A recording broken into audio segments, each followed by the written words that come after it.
Hi guys, I'm going to try to make this as quick as possible because I'm exhausted, but I need to get this information out to you because for the last 2 days I've been trying to investigate what on earth is going on in regards to the Cboe delisting the options, which, as we know, started out as a merit trade restricting anybody from opening new positions in the options chain. So you are still able to, if you own options, you're able to close them out. And as far as I know, that's true in regards to all of the brokers that have options chains listed. My understanding is that the way they're handling it is that it's a sell-only position. What this means is that if you have a call option, then you would need to sell it to close. So if you have a put option, then you would need to buy a call to close it.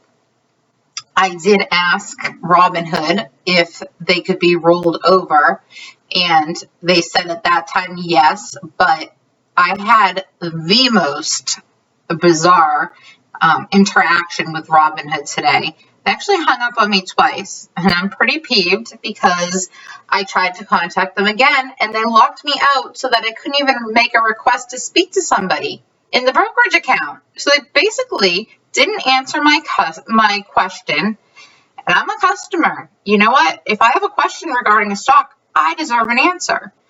But not only did they not answer my question, they hung up on me. Guys, this was the gist of the conversation. I was very polite, and I asked them, let me backtrack.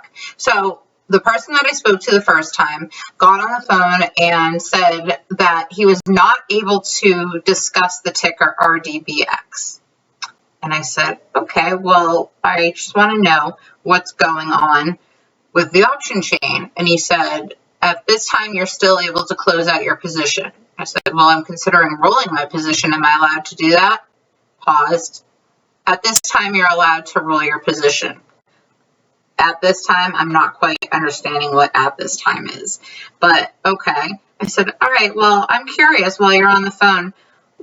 What is the short interest? And is this your decision to allow me to continue to trade my option contracts? Because I heard that the Cboe was delisting it. And he said, Robinhood has their own clearinghouse. So it doesn't matter what the Cboe does in regards to this ticker. We're still allowing you to close out your positions at this time. I was like, okay, can you please tell me what the short interest is? I'm sorry, but I'm not allowed to discuss the short interest with you.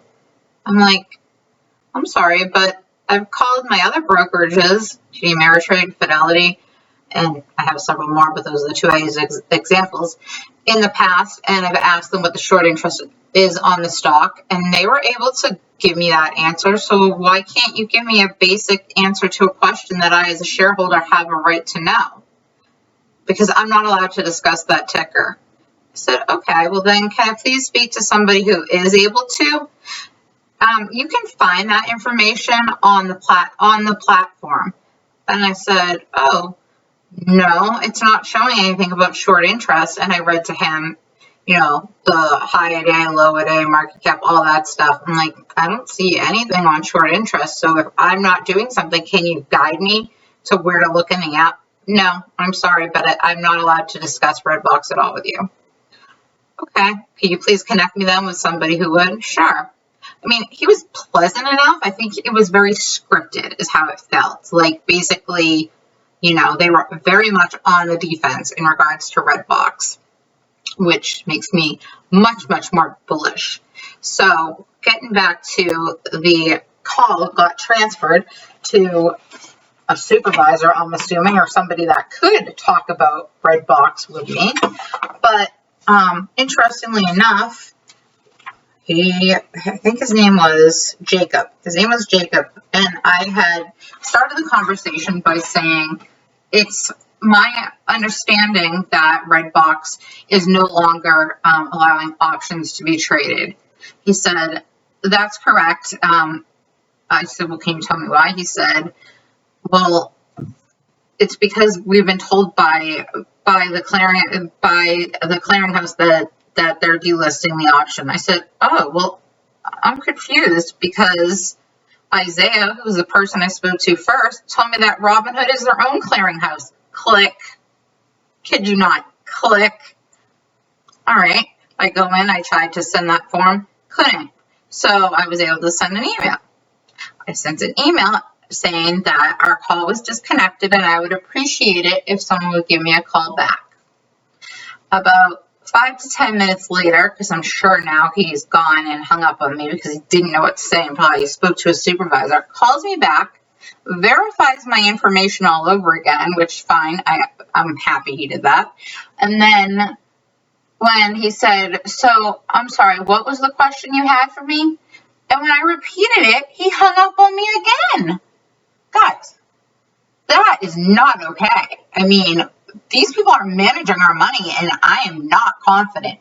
And yes, please shoot me in the head right now because I've been saying I need to get my crap that I still have in Robinhood out. But to be perfectly honest with you, I don't have a lot of money in there, but I do have the ability to trade options, which I hate through them anyways because they will sell your options an hour before close.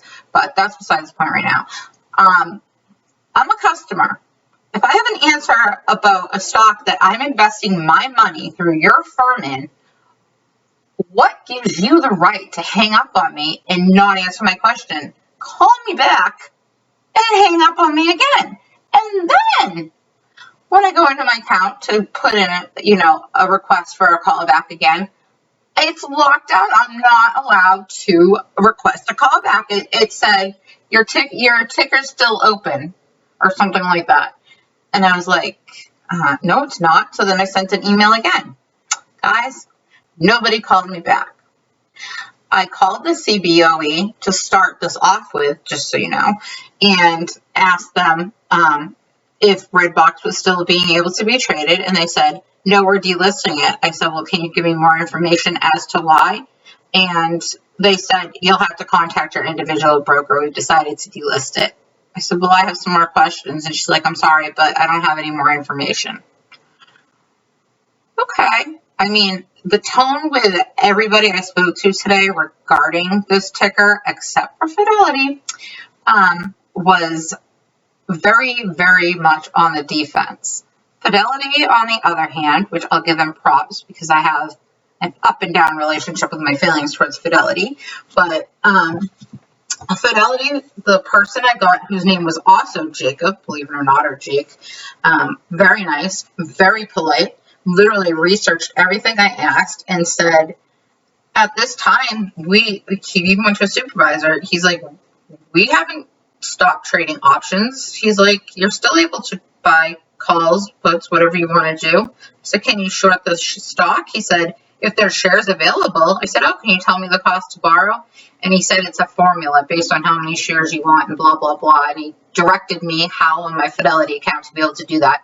Before you get all in a frenzy, I am absolutely not shorting the stock, but I feel that people have the right, we have the right to know as shareholders if they can't deliver these shares that they owe, and that's why they're stopping our options chain so that, more, that you don't have to create more synthetics. Don't I have the right to know if they're still allowing it to be shorted? Because it seems to me that if they're still selling shares short, shouldn't those be going towards covering the options? I mean, I know it's two different things, but think about the process here of what I'm trying to get at. I just don't think it's right. But anyways, Fidelity also, the rep, Jake, reminded me that, well, I'm so sorry that you have, because I told them about my experience. I'm so sorry that you're having this experience with your other brokerages, but we at Fidelity didn't take the buy button away when AMC and GME had their squeeze. And I said, yeah, from what I recall, I didn't have an issue with that, so I believe that. I don't remember where. Well, I wasn't selling anyways. Yeah, I didn't sell, so it wasn't an issue, but I don't think I bought more. I'm trying to remember. All right, anyways, back to Rdbx, because I honestly, guys, I haven't slept in like 3 days more than like 3 hours, and they've been like little 1 hour cat naps, and my head is spinning. But I just wanted to get what's going on out to you, because this is insane, and this is not okay. And we as apes and in this community, we need to figure out a way to make this stop, because they're doing things that are illegal. And the fact that they opened the option chain to begin with, let's go back. Natasha, if you're listening, guys, there's a lovely woman that was in one of our space calls named Natasha, who pointed out the fact that they never should have opened an option chain on this ticker because the float is less than 7 million. And she's absolutely right. And now they're apparently saying, oh no, it's not, we're not taking it away because of your risk of their merger. We're stopping it because the options never should have been traded to begin with. So let's get this right, guys. Make no mistake about it. The reason they opened the option chain was a very bad thing.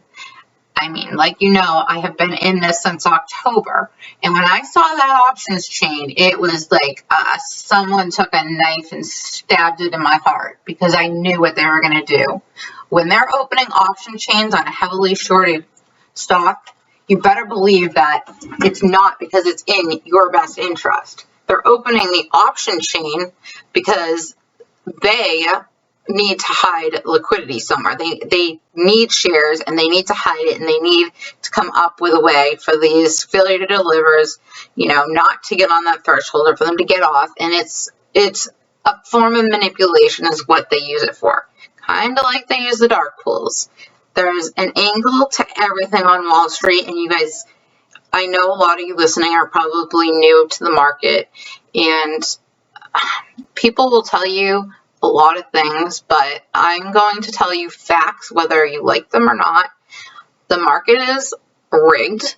It's a casino, and it's not made for retail to be here.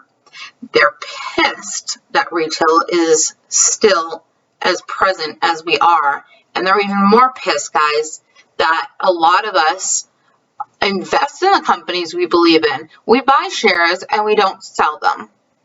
You know, when I bought my AMC initially, I said, this is money that I'm buying, and I got it very, very cheap, guys. So I said, I'm buying these shares to the cause, basically. This is, you know, if it squeezes, great. If it doesn't, it is what it is. Like, this is because I believe that retail needs to have a voice. I'm not going to sell these shares, and I haven't, guys. I still have all my shares of AMC, and I don't care, like, what it does, because it's a point. And I don't know, I'm having some issues with Adam Aaron and what he did, but we can talk about that at another time.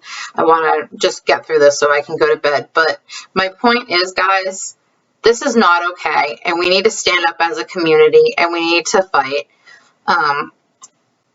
I have to cut this off, unfortunately, because a video can't be more than 15 minutes since, you know, I'm not monetizing stuff for some reason. I don't know why. Maybe I have to have more videos or whatever. So I have to end it here, but I am going to pick this up probably in the morning and talk to you more about why I think this play is so juiced for tomorrow, because I want to get that out to you as well. All right. I hope you all have a great night, and please, you know, there's a lot of FUD being spread. If you guys have questions, you need to ask. You need to pick up the phone like I did. Call the Cboe. Call your broker. Get the answers. Don't trust people for their word. You need to dig. Please let me lead by example by showing you guys what you need to do when you have questions.